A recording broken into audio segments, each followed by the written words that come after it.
If ever a movie spoke directly to us, the tough kid generation, Generation X, it was the 1975 film Jaws. It was 50 years ago this summer when director Steven Spielberg made a movie about a shark that changed our lives forever. How popular was this film? You've heard the expression, lines around the block. Well, before you could buy tickets online, you had to physically wait in line outside the theater. That caused this. It was a sight to behold. Nobody on their smartphone, everybody excited talking to each other in their anticipation of the movie. To think, a fictitious shark that scattered people on beaches brought everybody together at cinemas. Jaws crossed all demographic boundaries, black and white, young and old, city people in small town America. Kids went in the day, adults at night. You just had to see it. Leaving the theater a changed person.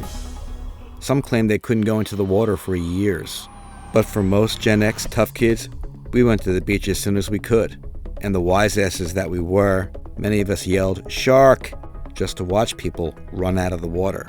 Most of us got our asses beat for that stunt, but it came with the tough kid territory. Besides, we owed it to Alex Kittner. The movie had some memorable lines, so ubiquitous in 2025 that I cringe a little bit when I hear their overuse. For instance, "You're gonna need a bigger boat." Certainly not a line that a man ever wants to hear from a woman in the bedroom. And then some lines were memorable for the way that they were delivered. A what? Japanese submarine slammed 2 torpedoes into our side, Chief. He was coming back from the island of Tinian to Lady and just delivered the bomb. The Hiroshima bomb. Maybe the most overlooked part of Jaws, that was the heart and guts of the movie, no pun intended, was Quint's speech about his USS Indianapolis tattoo. This scene is so historically accurate that social studies teachers and science teachers use it in their classes. You know the thing about a shark? He's got lifeless eyes, black eyes, like a doll's eyes. Robert Shaw's performance in this alone should have garnered him the Oscar for Best Actor. And those black eyes roll over white, and then you hear that terrible high-pitched screaming. The ocean turns red. In spite of all the After leaving the theater, we didn't want to be Hooper, the oceanographer, with a fascination for sharks. We didn't want to be Chief Brody, who was scared of the water. We wanted to be Quint. He was a contemporary Captain Ahab, salty, sarcastic, vengeful, tough as shoe leather, and fearless. Yeah, we all wanted to be shark hunters like Quint. June the 29th, 1945. Anyway, we delivered the bomb. Translation, mission accomplished. We're a generation of old souls, so Captain Quint was our guy. One of the scariest moments of the movie was the gruesome death of Alex Kittner, a kid our own age. Our connection to Alex, age 10, made us hate that shark and also made our connection with Quint that much stronger, because Quint would be the redeemer who would enact revenge on our behalf. Spielberg's iconic vertigo shot pulled us right in.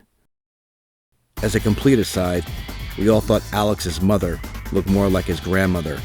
Our mothers looked more like Mrs. Brody. Other scary scenes included Hooper coming across Ben Gardner's boat.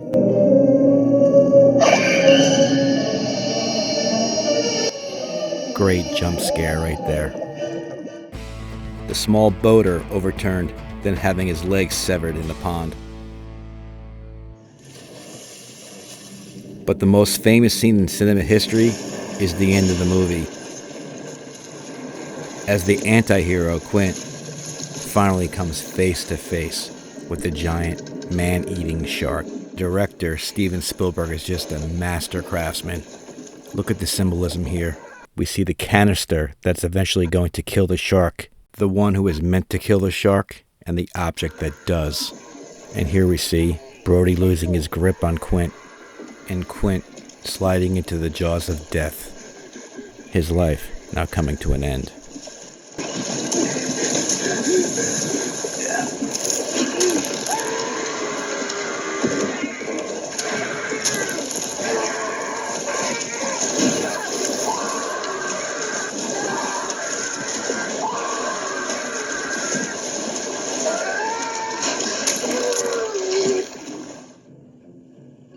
So before we wrap this up, we need to discuss poor Chrissy Watkins, maybe the most terrorizing scene in Jaws, and the movie's opening. Chrissy Watkins was the drunk girl who peeled off her clothes and ran into the ocean for her final swim. In a matter of minutes, her unsuspecting, beautiful body is savagely ripped apart by the shark. The sound and image of Chrissy being violently dragged across the ocean from buoy to buoy was enough to make many of us look away. Reduced to a lifeless rag doll, she's pulled under for good. On a lighter note, seeing actress Susan Backlany frolicking bare-bottom into the ocean under the stars was enough to capture the attention of any 10-year-old boy. It certainly caught my attention. If you're enjoying Jaws at 50, you need to like and share this video and even consider subscribing. If you don't feel that way, then you need to jump in the middle of a chum slick during a shark fishing competition. Back to the video.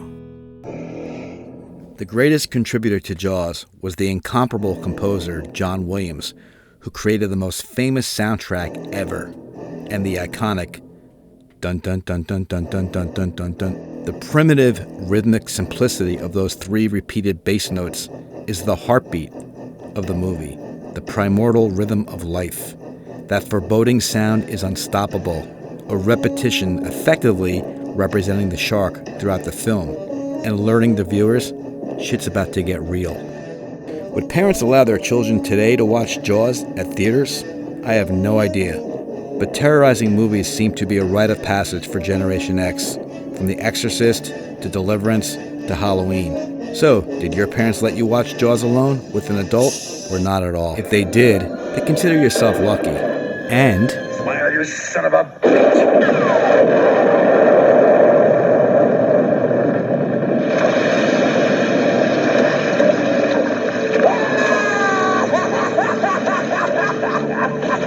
Until next time, Tough Kid Nation, always remember that back is the way forward.